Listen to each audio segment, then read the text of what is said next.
Assalamualaikum. Hai anak-anak murid semua, apa khabar? Selamat datang kembali ke kelas online Ustazah Ashila. InsyaAllah pada tahun ini Ustazah akan mengajar anak-anak ibadah tahun 1. Sebelum kita mulakan sesi PDPR kita pada hari ini, jom sama-sama baca doa. Bismillahirrahmanirrahim. Allahumma ftah alaina hikmataka wa nanshur alaina min khazaini rahmatika ya arhamar rahimin. Rabbi shrah li sadri wa yassir li amri wahlul 'uqdatam min lisani yafqahu qawli. Amin amin amin ya rabbal alamin. Okey anak-anak, ini adalah muka hadapan buku teks ibadah tahun 1. Untuk hari ini, Ustazah akan menjelaskan isi kandungan atau tajuk-tajuk yang ada di dalam buku ibadah. Jadi, mari kita lihat sama-sama apa tajuk-tajuk yang ada di dalam buku ibadah.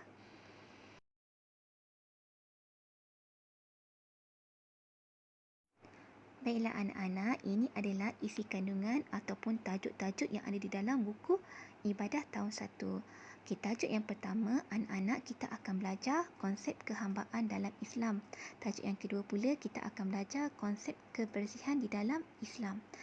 Tajuk yang ketiga, kita akan belajar Toharah dan bahagian-bahagian air.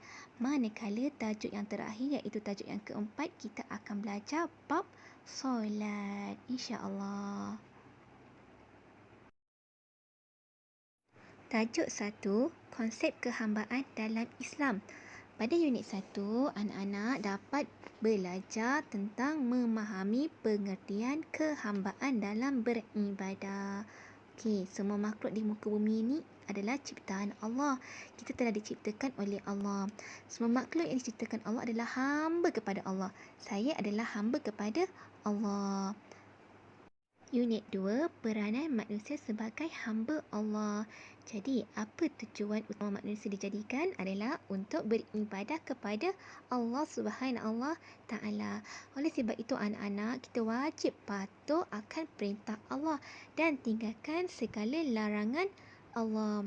Jadi, pada tajuk ini murid-murid akan menyatakan peranan manusia sebagai hamba kepada Allah Subhanahu Ta'ala.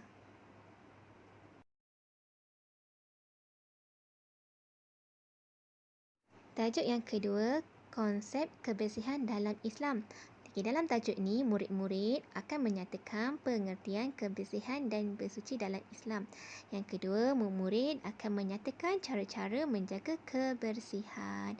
Dan yang terakhir, yang ketiga, murid-murid akan menyenaraikan kepentingan kebersihan dalam kehidupan seharian. Itu adalah konsep kebersihan dalam.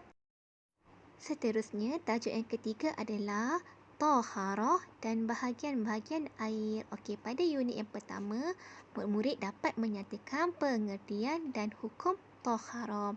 Dan unit yang kedua, murid-murid mengenal hukum dan dalil Toharah. Yang ketiga, murid-murid dapat mengenal pasti bahagian air. Dan yang terakhir, murid-murid dapat membezakan air yang menyucikan dan air yang tidak menyucikan.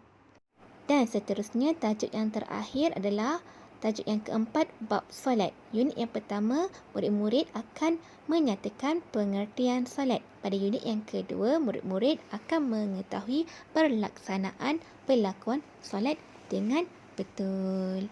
Okey, jadi itu saja untuk subjek ibadah. Kesemuanya adalah 4 tajuk yang telah kita bincangkan tadi. Nanti kita akan belajar. Okey, insya-Allah.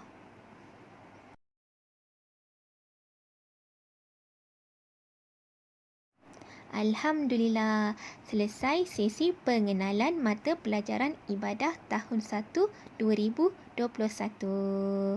Ini adalah tajuk-tajuk yang akan kita belajar pada tahun ini. Jadi Ustazah harap anak-anak murid semua dapat belajar dengan bersungguh-sungguh dan lebih semangat. Dan Ustazah harap anak-anak dapat manfaatkan ilmu sebaik-baiknya. InsyaAllah. Kita jumpa lagi di kelas seterusnya. Saya ucapkan wabillahi wa taufiq hidayah. Wassalamualaikum warahmatullahi taala wabarakatuh. Assalamualaikum. Kita jumpa lagi di kelas seterusnya. Bye.